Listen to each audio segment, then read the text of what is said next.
नका फिरू राणीवाणी तुळस गबाई नका फिरू राणीवाणी चाल बरोबरी जागा तुली बिंद्रावणी चाल माझ्या बरोबरी जागा तुली बिंद्रावणी तुळस बाई तुल्याने.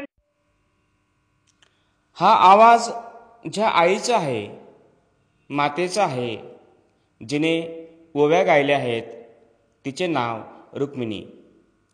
आजचा हा सोहळा हा ह्या मातेचा, तिच्या मुलांचा, तिच्या सुनांचा, तिच्या नातवंडांचा हा सोहळा म्हणजे रुक्मिणी आईचा तुळस पूजनाचा. चेहऱ्यावरती हास्य जिचे, डोळ्यामध्ये पाणी, जात्यावरती गायली तिने आयुष्याची गाणी. शेतकऱ्याची लेक होती, शेतामध्ये जायची, शेतामध्ये राबताना चटणी भाकर खायची. शेतकऱ्याची लेक होती, शेतामध्ये जायची, शेतामध्ये राबताना चटणी भाकर खायची. खरीपाच्या पिकामध्ये घुसे पावसाचे पाणी, जात्यावरती गायली तिने आयुष्याची गाणी. आईच्या ह्या प्रयत्नांचे सार्थक झाले आहे, मुलाबाळांचे कौतुक पाहून अश्रू आले आहेत. आईच्या ह्या प्रयत्नांचे सार्थक झाले आहे, मुलाबाळांचे कौतुक पाहून अश्रू आले आहेत. केवढं मोठं सुख लाभलं सुना जिच्या गुणी, जात्यावरती गायली तिने आयुष्याची गाणी. कुंकू पुसलं काळीज रुसलं, झाला कंठ गहिवरल्या वाणी. कुंकू पुसलं काळीज रुसलं, झाला कंठ गहिवरल्या वाणी. जात्यावरती गायली तिने आयुष्याची गाणी. रिझल्ट लेखाचा असला तरी मार्क आईचे आहेत. रिझल्ट लेखाचा असला तरी मार्क आईचे आहेत, कारण गाळ तोडून केलेल्या कष्टाचे ते प्रतीक आहेत. स्वप्न शेवटी साकार झाले ह्याच कुणीयाच्या दिनी, जात्यावरती गायली तिने आयुष्याची गाणी.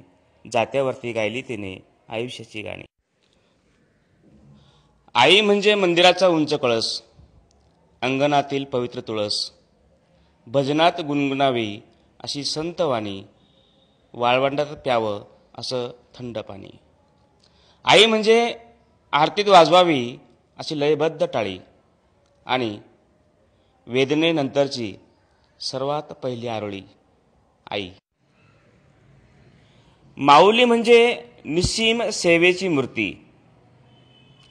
परमेश्वराची पूजा म्हणजेच मातृपूजा. विश्वातील सर्वोच्च त्याग, वात्सल्य, समग्र प्रेम व सर्वश्रेष्ठ सेवा, सर्वोत्तम उदारता ही माता या शब्दात समाविष्ट झाली आहे. खरा स्वर्ग हा मातेच्या चरणाजवळ असतो. माता म्हणजे मनुष्याच्या जीवनातील गंगाजल, फुलांची कोमलता, गंगेची निर्मलता, चंद्राची शीतलता, पृथ्वीची क्षमता म्हणजे आई, आई, आई. परमेश्वरा, तुझ्याकरता आम्ही मोठी मोठी मंदिरे बांधतो, देवळे बांधतो, तुझ्या मूर्तीची स्थापना करतो, पूजा अर्चा करतो, तरी तू आम्हाला भेटत का नाहीस? देवाचे शब्द कानात रुंजले. देव म्हणाला, इथे पृथ्वीवर माझ्यापेक्षाही महान कुणीतरी आहे की जिची तुला गरज असते, आणि ती तुझ्याच जवळ आहे. मी म्हणालो, कोण? देव म्हणाला, तुझी आई. चारामुखी पिल्लांच्या चिमणी हळूच देई, चारामुखी पिल्लांच्या चिमणी हळूच देई, गोठ्यात वासरांना या चाटतात गाई. वात्सल्य हे पशूंचे मी रोज रोज पाही, वात्सल्य हे पशूंचे मी रोज रोज पाही. पाहून या मन माझे आनंदी होई, पाहून या मन माझे आनंदी होई. हंबरून वासराले चाटती जवा गाय, जवा मले तिच्या मंदी दिसती माझी माय, दिसती माझी माय रे. हंबरून वासराले आया बाया सांगत होत्या, होतो जवा तान्हा, दुष्काळात मायेच्या माझे आटला होता पान्हा. पिठामंदी पिठामंदी पिठामंदी पाणी टाकून मले पाजत जाय, तवा मले पिठामंदी दिसती माझी माय, दिसती माझी माय रे हंबरून वासराले. कन्या काट्या येचा याला माय जाई राणी, पायात नसे वाहन तिच्या फिरे अनवाणी. काट्या कुट्या र काट्या कुट्या, काट्या कुट्या लाही तिचं मानत नसे पाय, तवा मले काट्यामंदी दिसती माझी माय, दिसती माझी माय रे हंबरून वासराले. आता हा पुढचा अंतरा सगळ्या आयांसाठी. गो म्हणून म्हणतो आनंदानं भरावी तुझी वटी, पुन्हा एकदा जन्म घ्यावा माये तुझे पोटी. म्हणून म्हणतो आनंदानं भरावी तुझी वटी, पुन्हा एकदा जन्म घ्यावा माये तुझे पोटी. तुझ्या चरणी तुझ्या चरणी तुझ्या चरणी ठेवून माया धराव तुझ पाय,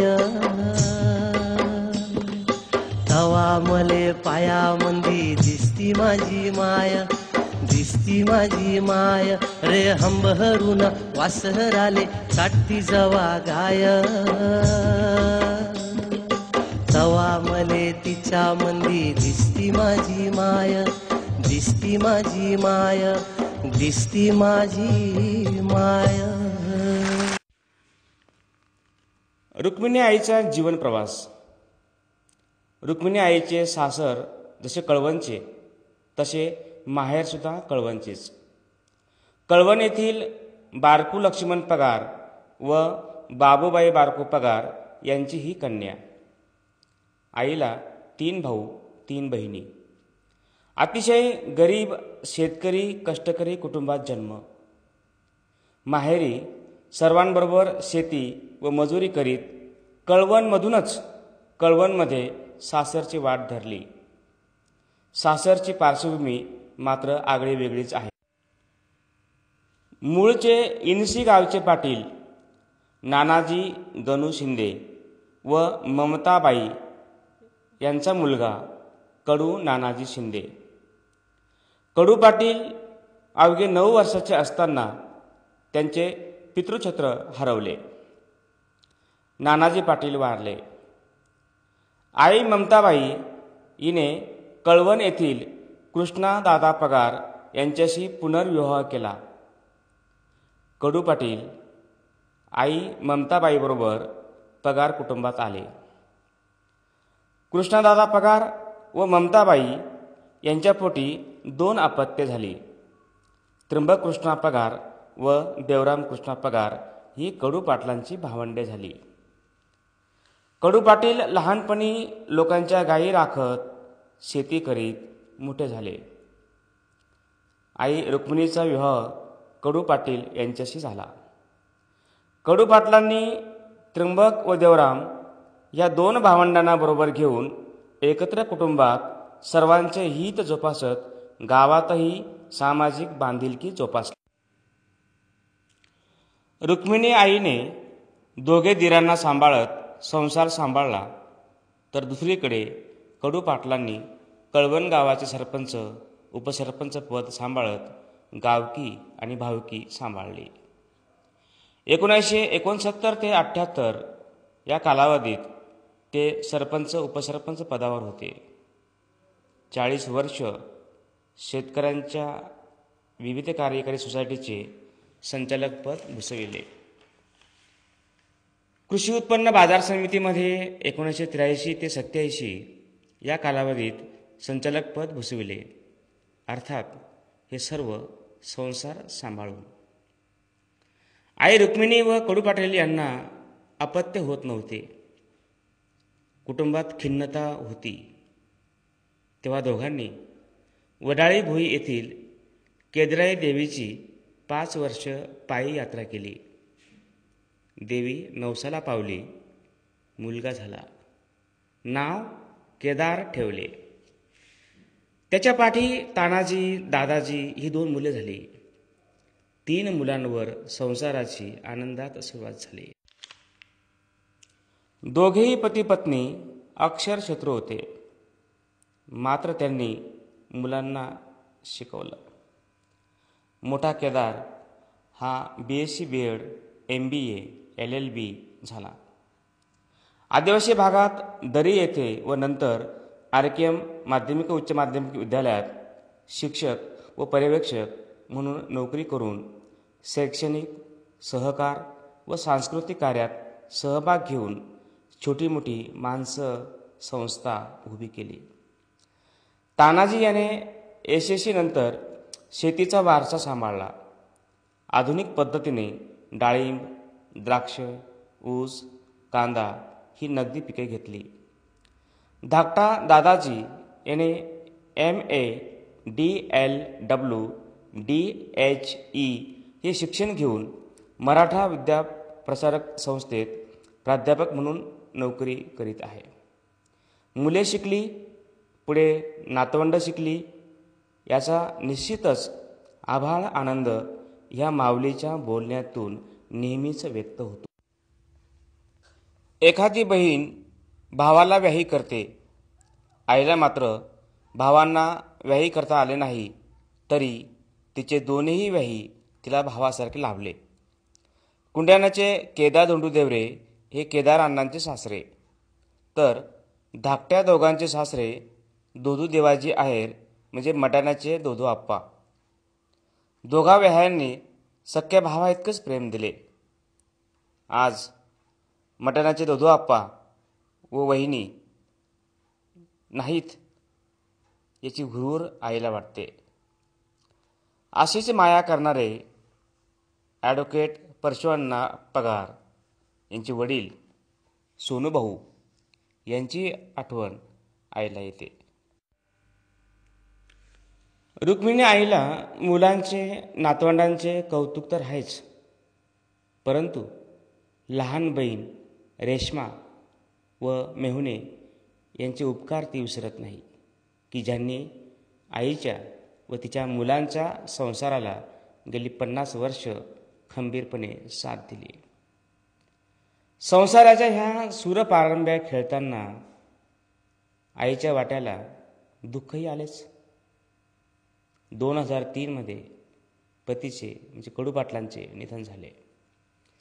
2011 मध्ये मधला मुलगा तानाजी हा हृदयविकाराने जग सोडून गेला. आई मात्र धीर धरून सर्वांच्या मागे उभी राहिली. आजही दोन्ही धीर त्र्यंबकृष्णा पगार व देवरामकृष्णा पगार आईच्या शब्दाला मान देतात. माहेरची माणसं, भाऊ, भाचे यांचे प्रेम तर आहेच. आईने आता अंदाजे 90 वर्षे पूर्ण केली. जीवनात कोणतीच अपेक्षा राहिली नाही. शेवटी आईची ईश्वरचरणी एकच प्रार्थना, ती म्हणजे सांजावताना सांजावताना सांजावताना शेवटचा दिवस गोड व्हावा, गोड व्हावा.